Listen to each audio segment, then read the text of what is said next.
waaw xam nga li benn waaye doon wax naan ñu ni neen la kenn raxuñu. moo tax su yu mel ni amee man réew mi à chaque fois bu problème amee dama naan sunu mécanisme de médiation yëpp dafa yàqu.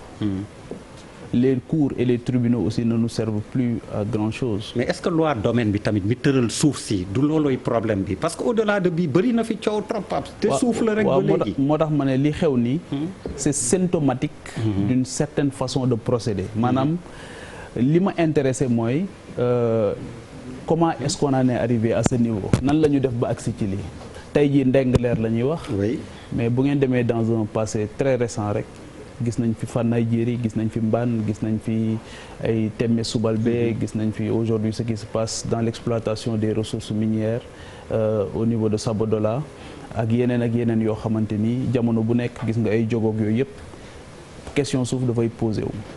Dans le cas précis bi les instances habilitées ñi nga xamante ni ñoom ñoo am dossier bi rek ñoom ñoo ñu mën a wax les tenants et les aboutissants mais encore une fois damay wax ne man souvent problème yu am ni su amee yu mel ni su amee li ma ciy intéressé mooy de quoi s'agit-il d'abord et ensuite où se trouve l'intérêt général loolu moo may gën a intéressé donc li ma bëgg a wax mooy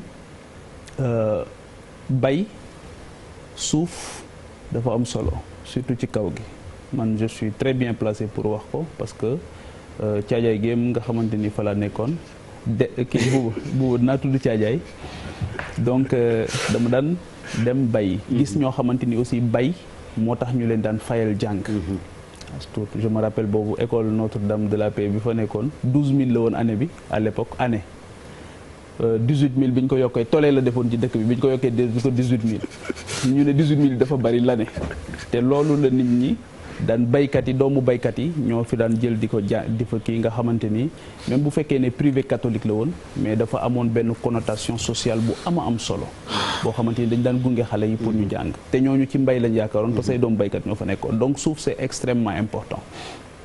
Les populations autochtones il faut que ñu leen di bàyyi xel bu baax a baax ci lu mu mën di nekk te li tax souvent problème di am ba yu mel nii di am dafay poser waat beneen débat. mooy kan mooy délibérer finalement c'est les conseils municipaux soo jëlee le capital humain bi nekk au niveau des conseils municipaux souvent dafay des trop pour ñu maîtriser les enjeux souvent aussi dafay des trop pour ñu amal débat yi ñu war a am sur les enjeux futurs parce que lu ci bari dafay impliquer les générations futures li ma bëgg a wax je touche à la décentralisation je touche au capital humain bi nga xamante ni moom la ñu am au niveau des conseils municipaux nga xamante ni suñuy délibérer ban place la ñuy jox population yi te ci yërmande d'abord mais ci pédagogie nga xamante li nga xam da nga koy def te askan bi nga jàpp ne ñoom nga koy defal nan nga ci war a waxtaanee ñoom nan nga leen mën a dugalee ci processus bi. mu posé waat beneen débat nag wax naa conseils municipaux yi ça pose problème composition bi.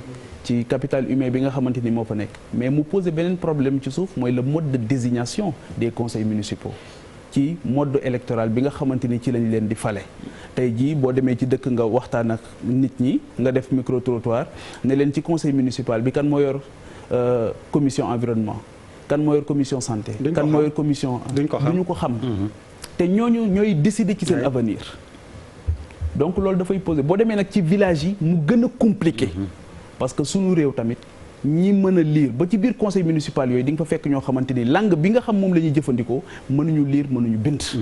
donc la question de la décentralisation dafay dellu siwaat ci question bi nga xamante ni moom mooy la question foncière.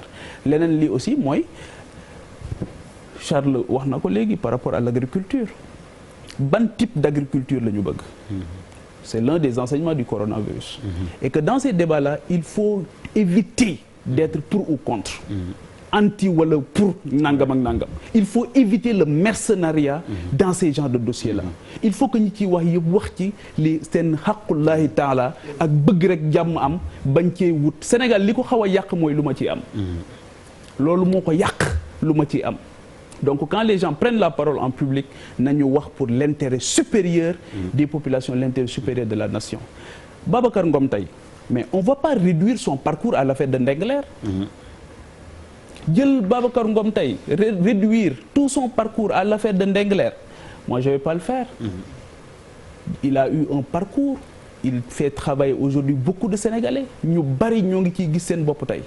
Donc qu'est-ce qu'on gagne aujourd'hui à casser Pape Babacar Ngom? Absolument rien du tout. Mais su dossier taxawee à chaque fois nañu tranché dëgg ñu tranché teg ko ci yoon ba nga xamante ni kenn du ci gaañu. Et dans cette affaire là nañ la ñuy def ba kenn du ci gaañu mooy ñu tenir en compte la requête des autochtones. daal di jéem a comprendre aussi li kii modèle économique am ak business bi nga xamante ni moom la bëgg a développer. Parce que on ne peut pas concevoir wax naa léegi ne ñu ni neen la kenn raxuñu qu'on ait des victimes dans cette affaire là. Parce que doyen étranger ñoom ñoo fi ñëw pour exploiter quoi que ce soit. Pape Babacar Ngom a la faculté de comprendre bel et bien li nga xamante ni moom mooy requêtu ci population yi. Moo tax wax naa ne sànq bu ci mercenariat dugg bu ci dimension politique politicienne dugg. Mais nañu poser le débat avec sérénité ñu waxtaan ci avec sérénité et que li ñu am ci ay mécanismes de médiation ñu teg ko waaye ñu comprendre que ne tey jii bés bu ñu defoon inventaire. Sur ces gros bonnets là dans ce pays là. Qui se sont accaparés des assiettes foncières à n'en plus finir. Kenn xamul ni mu toll daanaka population yëpp elles sont confrontées à cette problématique. Partout dans le Sénégal demal bu avion bi di ñëw ba Tim Dias mais da ngay gis gars yi dañu jël ay assiettes foncières yu dul jeex daal di koy encercler taxaw di xaar. doo xam lan lañ ci bëgg mais moomuñu ko et les générations futures dans tout ça. ñun ñii ñoo ngi ne on a un problème pour avoir un lopin de terre au même moment am na si ñoo xamante ni jël nañ suuf su dul jeex accaparé ko téye ko. Dans beaucoup de pays en conflit ci suuf la commencé. Casamance bii ci suuf la commencé woon. te tey jii problème mu suuf banque kii ba tey Papis wax na ko léegi. Évitons les consensus mous. Posons le débat sereinement ñi ci war a wax ci maa ngi ko doon wax ci quartier général. may wax ne may fàttali sëñ Abdou Aziz Sy Al Amin wax bu am solo bu mu doon wax. nee na ki nga xamante ni dafay wax te xaalis rek tax muy wax. nee na nañ ko noppiloo te jox ko xaalis. waaye ki war a wax te xaalis taxul du jëlul parole wax. nañ ko jox xaalis ndax mu génn wax. donc que ceux qui doivent parler dans ce débat là prennent la parole pour trouver des solutions. Et Pape Djibril, pour te conforter yaak Papis donc dans ce que vous dites on a suivi le ministre.